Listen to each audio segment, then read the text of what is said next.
17, verse 19. Praise the Lord. And God said, Sarah thy wife shall bear thee a son indeed, and thou shalt call his name Isaac, and I will establish my covenant with him for an everlasting covenant, and with his seed after him. After God called Abraham, matapos tinawag ng Diyos si Abraham, nangako ang Diyos sa kanya na bigyan siya ng napakaraming children. Ang description, yung stars sa langit.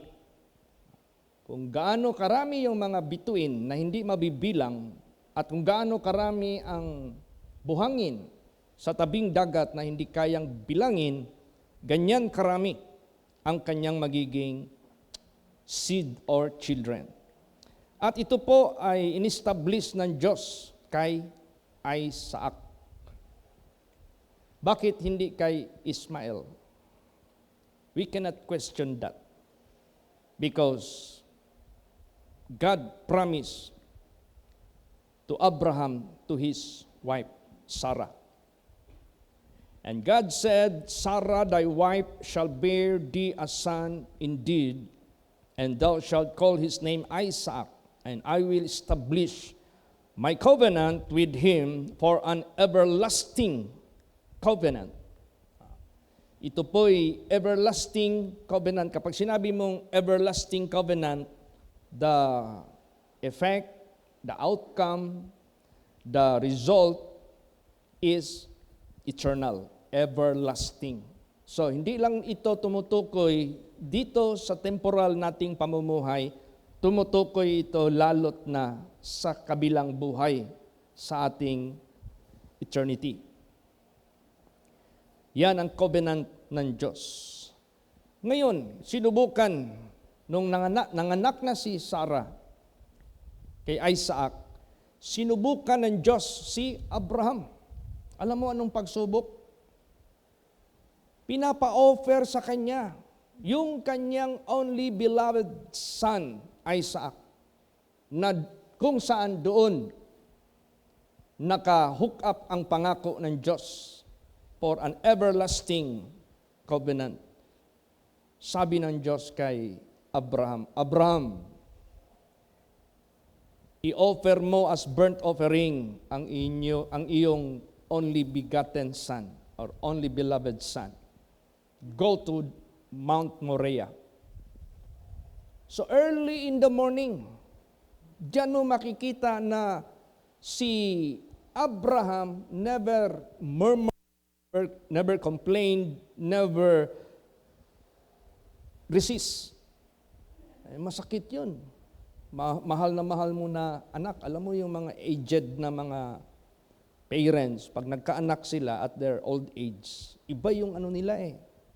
Iba yung affection, iba yung attachment nila. Kaya minsan yung mga anak nga na ipinanganak ng mga parents at their younger age, pag nagkaanak yung anak nila, minsan nagsiselos yung mga anak, paun sa mangka, mauli kag balay, wa naman ka nagahandom ka namo. Digto naman sa among mga anak, sa imong mga apo. See? Makita mo, di ba si Joseph, anak ni Jacob at his old age. Iba yung ano niya. So dito natin maramdaman na hindi basta-basta ang pagsubok nangyari ito kay Abraham. Di basta-basta nga pagsulay. Pero si Abraham, sayupas buntag ni matana. Kay buhato na niya, ang gisugo sa Diyos kaniya nga usa ka pagsulay sa iyang kinabuhi. So kumuha siya ng wood, kumuha siya ng fire, isinakay niya ang bata doon sa asno. Nakita na niya yung malayo na mountain, alam mo yung Moriah, mountain yan. Malaking bundok yan. Kita na niya, papunta na sila doon.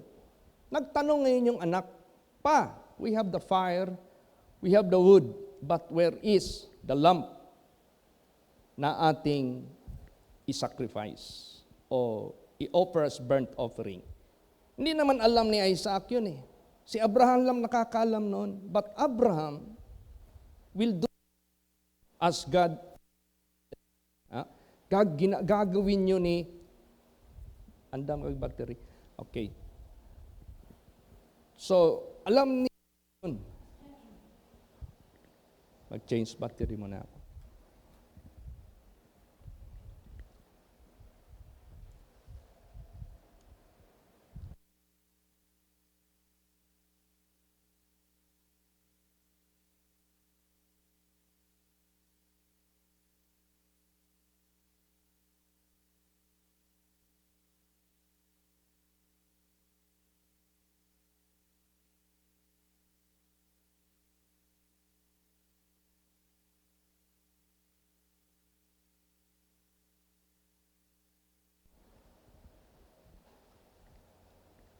Kabalo si Abraham sa maong sugo sa Diyos tungod kay it was directed to him.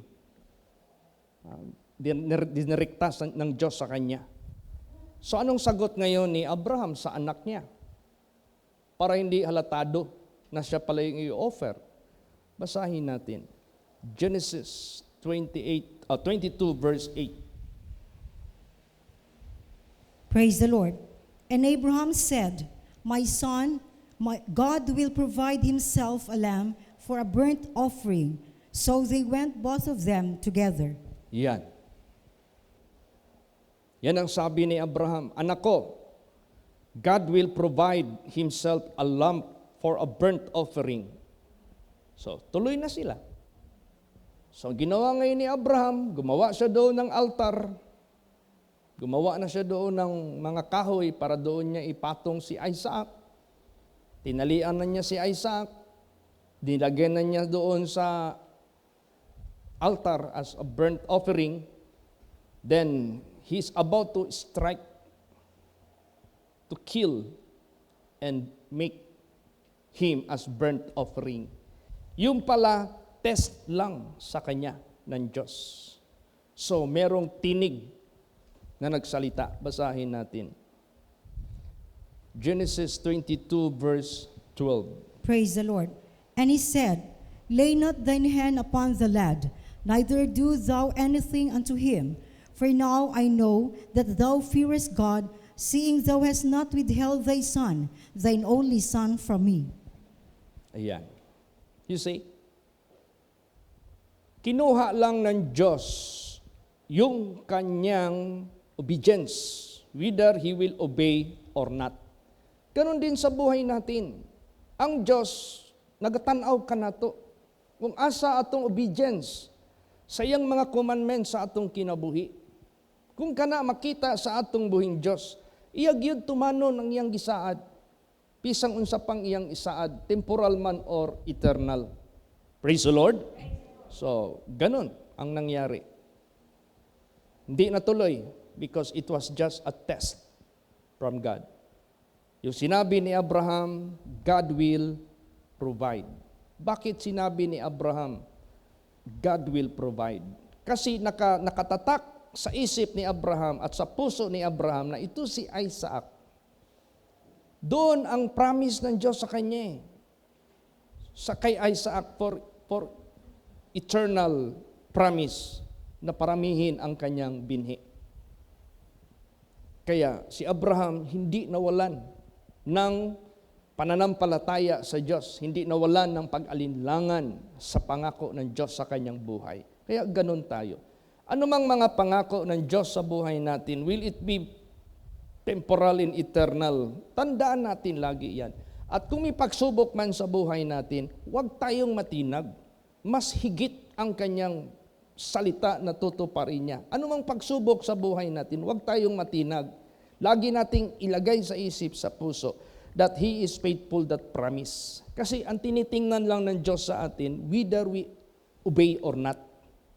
Praise the Lord. Pag makita ng Diyos yan sa mga pagsubok na pahintulot niya sa atin, nandyan yung obedience natin sa Kanya. Kaya anong ginawa ng Diyos? Nanumpa ang Diyos sa Kanya. After nakita ng Diyos ang Kanyang obedience. Basahin natin. Genesis 22:16 hanggang 18. Praise the Lord.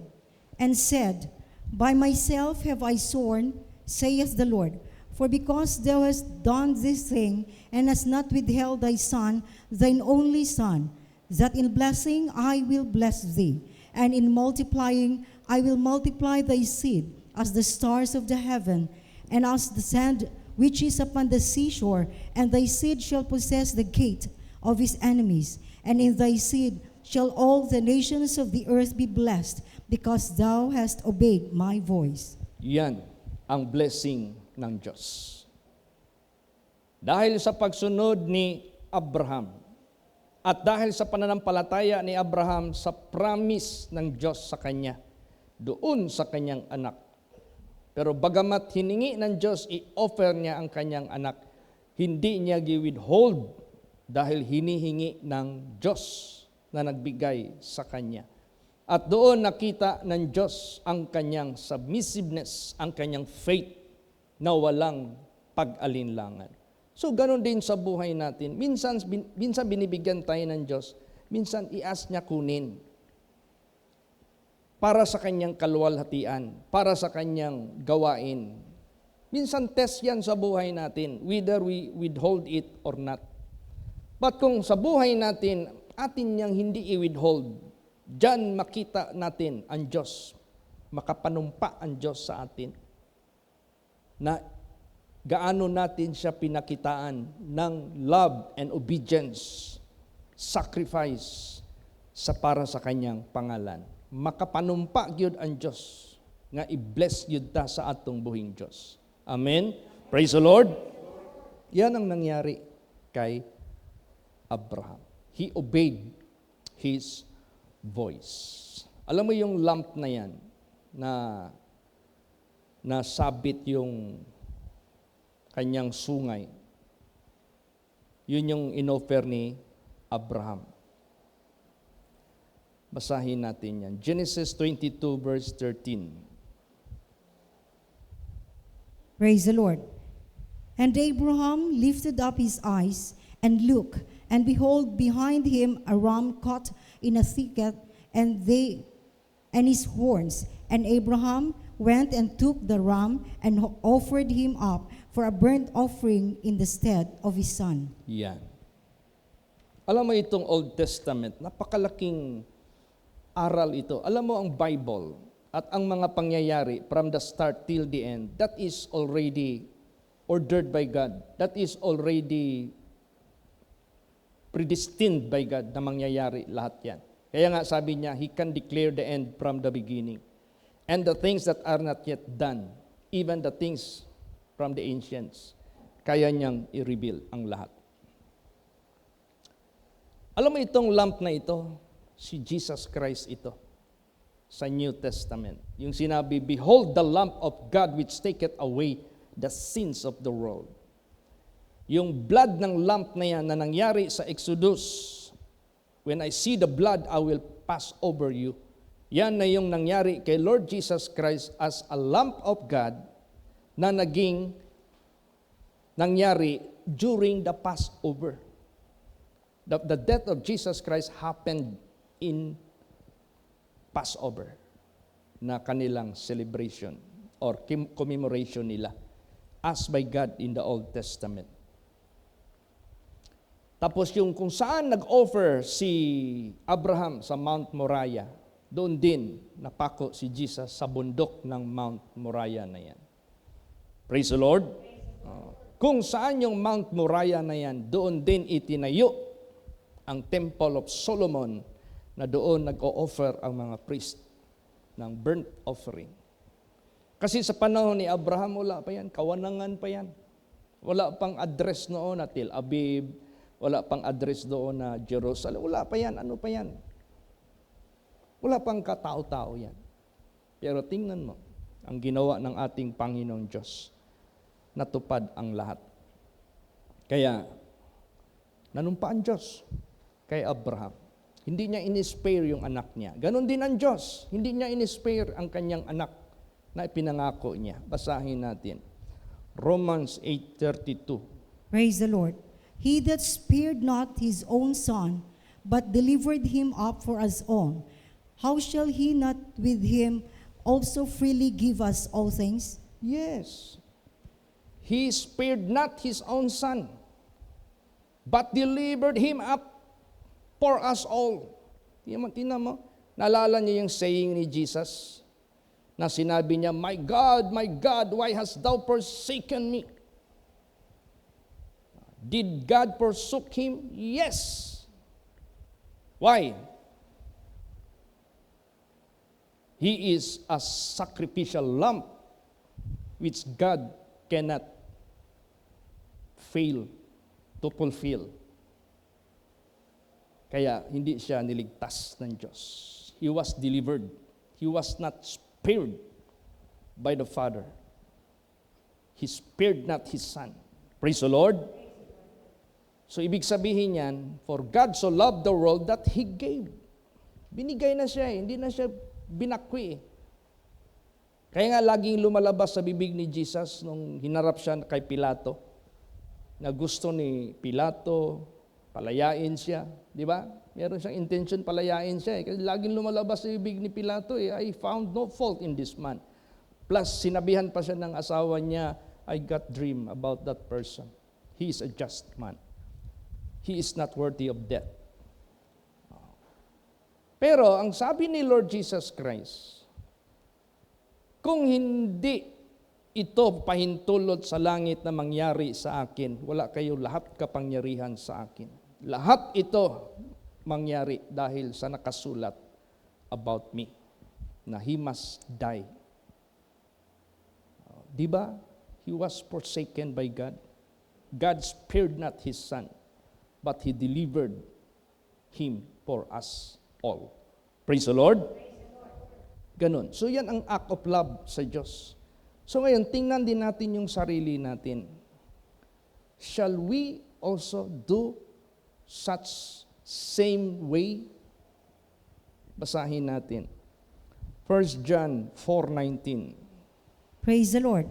We love Him because He first loved us. So, if God loved us, and it was done wondrously, perfectly, successfully for our redemption, for our salvation, tayo na naman ang mag-love sa Kanya after He loved us. Praise the Lord. Tayo naman ang mag-love sa Kanya. Tayo naman ang iibig sa Kanya. Now, paano natin magawa ito? Na iibigin natin siya when in fact, wala na siya sa physical. How can we render our love to Him na wala na siya dito sa sanglibutang ito? Now, anong gawin natin? Itong paglilingkod natin sa ating Panginoong Diyos. No? For the benefit of others. Na bigyan sila ng pagkakataon ng Diyos makarating sa katotohanan. Bibigyan sila ng pagkakataon sa Diyos makakilala sa katotohanan. Na hindi ba basta-basta itong ating ginagawa? Imagine, we are paying monthly for our electric bills. Just to go on ourselves in the Word of God. And just to open the opportunity to others to come na makaangkin din ng kaligtasan. Hindi basta-basta ito na ginagawa natin na gawain. May mga projects pa tayo for the development of our sanctuary, development of our, aside sa maintenance, meron pa tayong development. Hindi basta-basta yan kung wala tayong pag-ibig sa Diyos. We cannot do such kind of sacrifice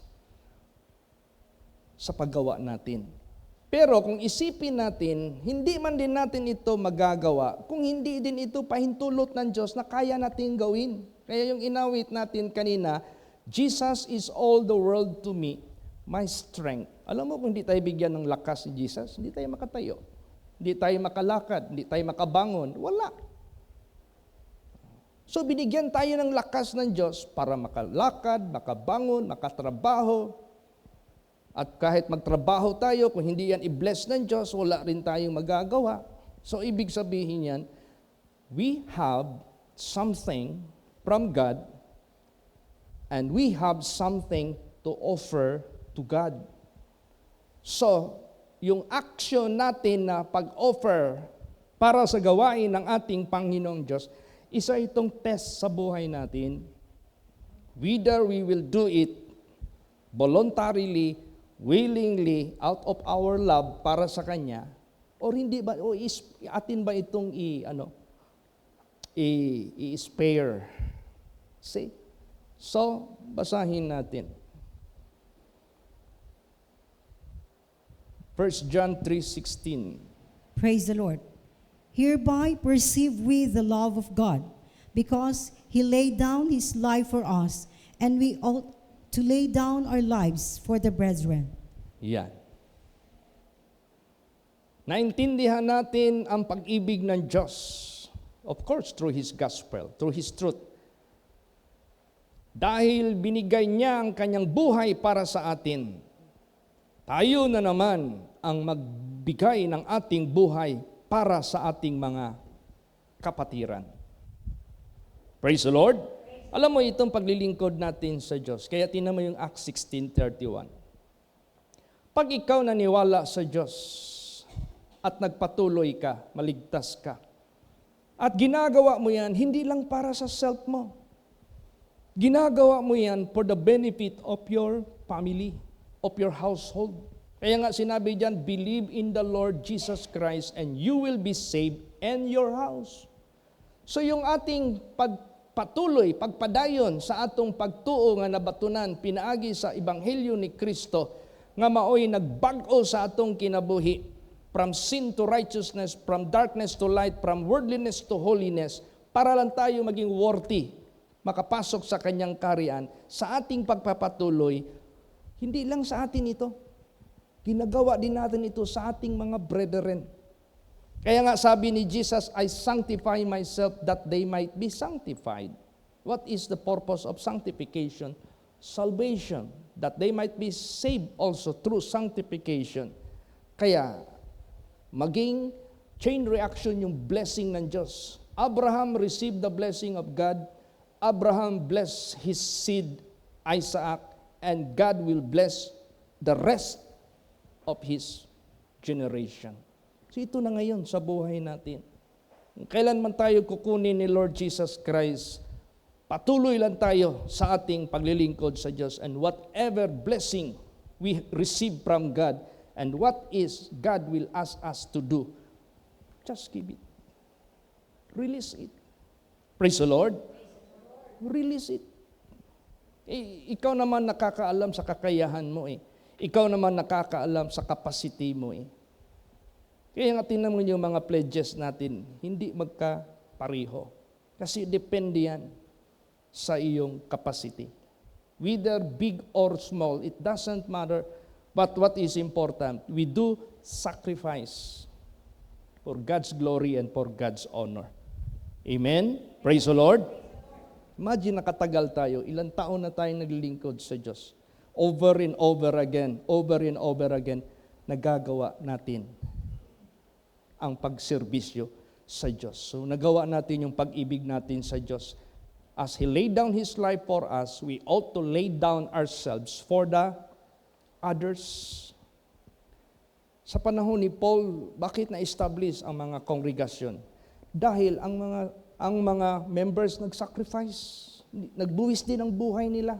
Hindi lang yung mga servants of God na nagbuwis ng buhay nila para ipagtaguyod yung gospel. Pati ang mga members nagbuwis din ng buhay nila. Paano sila nag-share? Paano sila kahit pa man ng mga bagay para sa gawain ng Diyos. Basahin natin. Romans 16 verse 4. Praise the Lord. Who have for my life laid down their own necks, unto whom not only I give thanks, but also all the churches of the Gentiles. O, di ba? Who have for my life laid down their own necks. Para sa aking survival, sabi ni Paul, binigay nila yung kanilang leeg. Ibig sabihin yan, they are willing to sacrifice their lives to support Paul to survive in the work of the ministry. At sinabi pa dito, hindi lang sa kanila ako nagpapasalamat, ganun din sa lahat ng mga churches. So every church has its own sacrifice done by the members. Praise the Lord.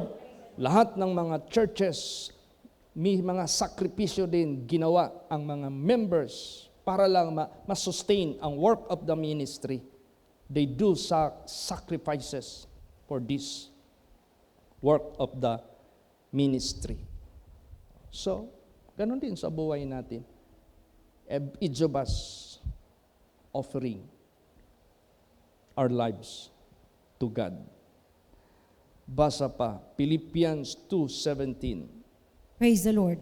Yea, and if I be offered upon the sacrifice and service of your faith, I joy and rejoice with you all. Yan. Ha? Kung ako ay mahandog sa sakripisyo para serbisyo sa inyong pananampalataya, ako'y nagagalak, naliligaya kasama ninyong lahat. O di ba? Yung kanyang paggawa sa serbisyo para sa faith ng mga anak ng Diyos, ginagawa niya yan with joy. Ginagawa niya yan with rejoicing. So ganun din, the same, vice versa, yung inyong paggawa sa mga gawain ng Diyos, sa lahat na pinapagawa ng Diyos sa atin habang nabubuhay tayo. Alam mo, it is an honor to anyone na makagawa ka sa mga gawain ng Diyos. Dahil God gave you capability to perform. Praise the Lord. Yan ang maganda. Maaari nga mag-prayer tayo. Lord Jesus, here I am, Lord. Use me. What you want me to do. Gamitin mo ako, Lord Jesus. Ano ipapagawa mo sa akin? And let us not forget it. Fulfill it. Kaya ang blessing ng Diyos, yung eternal covenant niya, perpetual covenant niya, yung eternal life, mapupulfill yan sa buhay natin.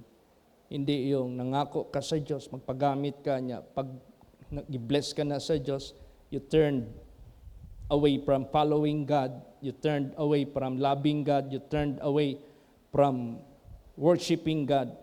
Wala. Hanggang dito ka lang sa sanglibutang ito. Mawala na yung perpetual covenant ng Diyos.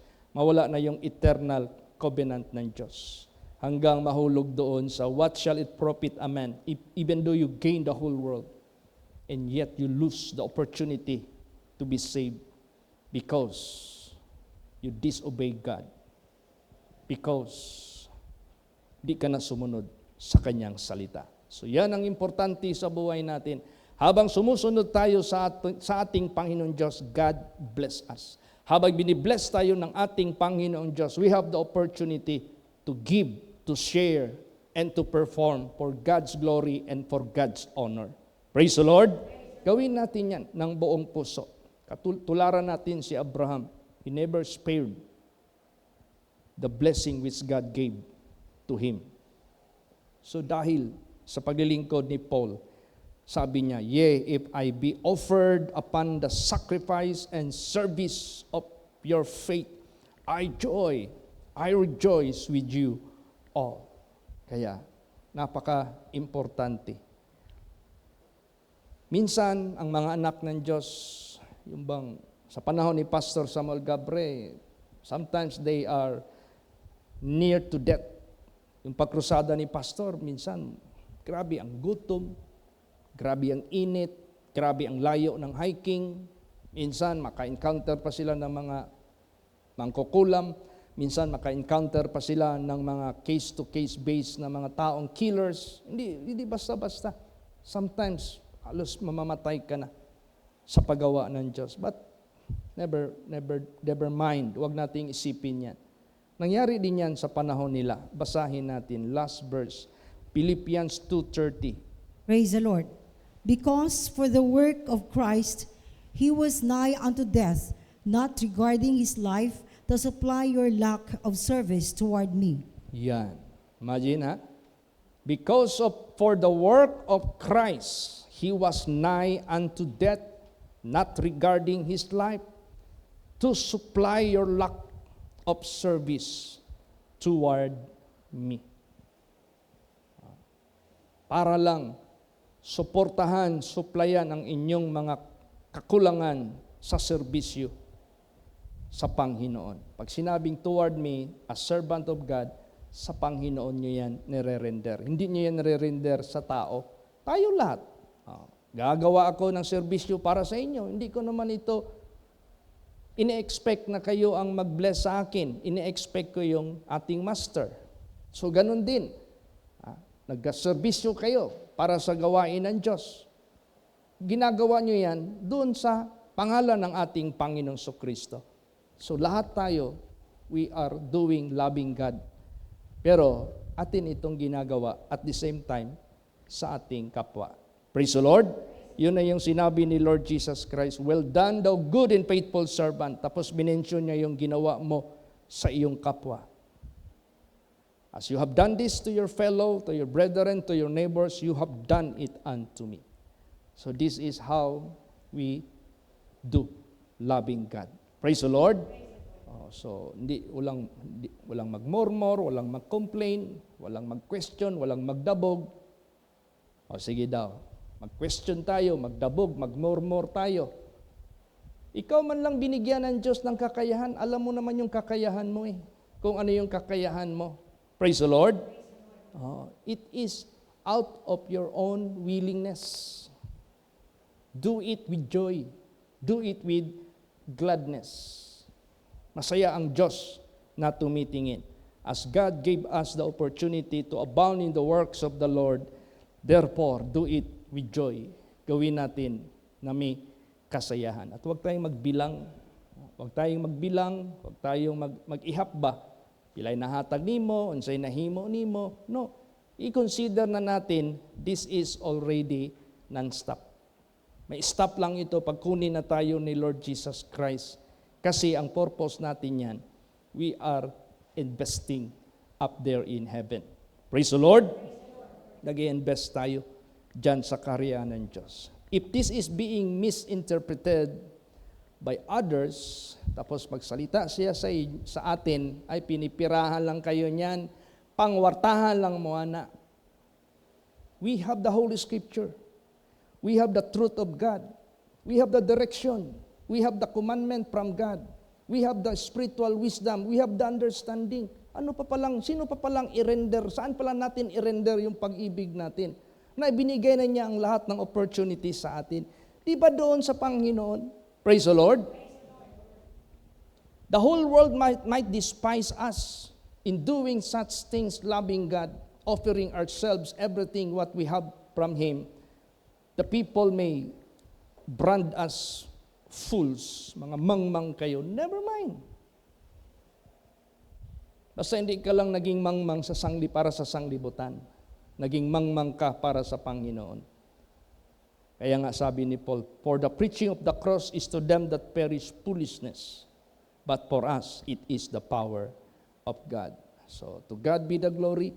Let us always abound in the works of the Lord. Darating ang panahon para wala tayong regrets sa buhay natin, wala tayong pagsisihan, di ta magbasol-basol sa atong kinabuhi, samtang buhi pata.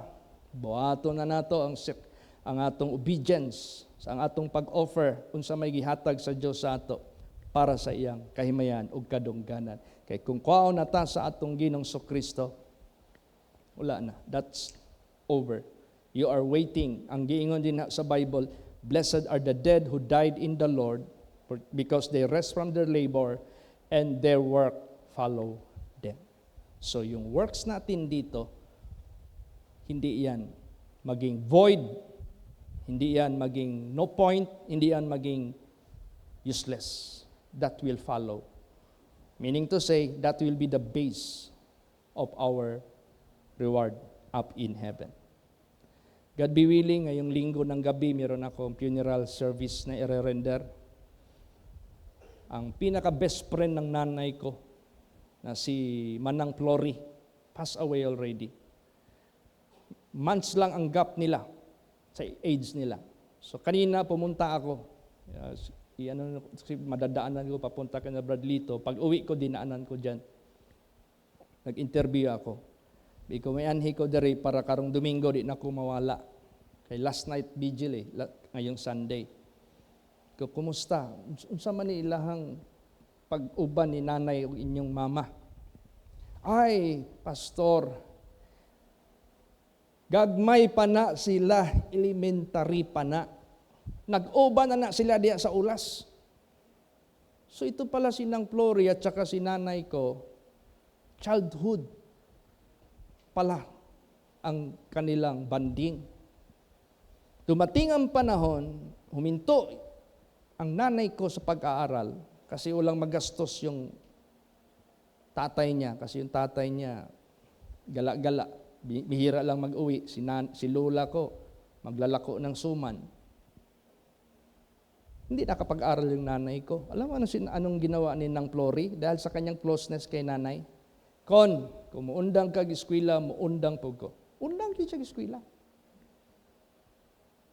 Iyan siya, napapansin ko, every magbisita yan sa Matina, doon pa ako nakatira, they are so close. Nakatira dyan sa, tawag nito, Bago. Lapit sa Dumoy. Pero saan ang membership niya sa senior citizen, Matina? Kasi nandoon nga si nanay. Grabe yung ka-close nila. Kaya ganyong gabi, Sunday, God be willing, mag-share ako ng gospel para sa mga anak. Praise the Lord. At least yung nanay ko, hindi naman siya makapagserbisyo, nandito pa naman ako ang gagawa magserbisyo sa pamilya ni Nang Flory. Napakahalaga, gagawa tayo patuloy sa mga pinapagawa ng Diyos. So let's pray for this next May. There are 3 churches natin sa Mindanao na mag-celebrate ng anniversary. May 1, Pangauan, May 22, Madsayap, May 24, ang Tibalog. Last time pumunta kami sa Pangauan. Ano ganing okasyon yun? Pumunta tayo doon? Ha? Oo, Gabriel, kay Gabriel. Last night vigil ni Gabriel. So nag-overnight kami doon sa doon kami natulog. Laki na ng development ng Pangauan congregation. To God be the glory. In terms of development, dami na. Sabi ko, ganun talaga. Tiis-tiis lang sa pasimula. I-bless ka rin ng ating Panginoon Diyos. So lahat ng kongregasyon natin, hindi yan pabayaan ng Diyos. I-bless yan ng ating Panginoong Diyos as we follow the move of Abraham. Anong pagsubok sa buhay? Obedient lang. Praise the Lord. Mag-obey ka lang. Yan ang tinitingnan ng Diyos sa buhay natin. Hindi talaga tayo pababayaan. He will fulfill what He promised. But the most important thing, let us look for this everlasting covenant. Bilis lang talaga ang takbo ng buhay. Si Nang Flory, parang 85 of age. She passed away. Bilis lang ng takbo ng buhay. Kaya tayong lahat, abang may pinapagawa ang Diyos sa atin, do it with love. Do it with voluntarism. Yung voluntary ba? Do it willingly. Do it joyfully. Do it out of our love sa ating Panginoong Kristo. Kasi siya yung talagang dapat nating ibigin higit sa lahat. Dahil yung pag-ibig ng Diyos sa atin, hindi kayang sukatin, hindi basta-basta. Dito man, habang nandito tayo, hindi tayo pinabayaan, lalo na sa darating na kaharian ng Diyos. Amen? Praise the Lord. Magsitayo po ang lahat.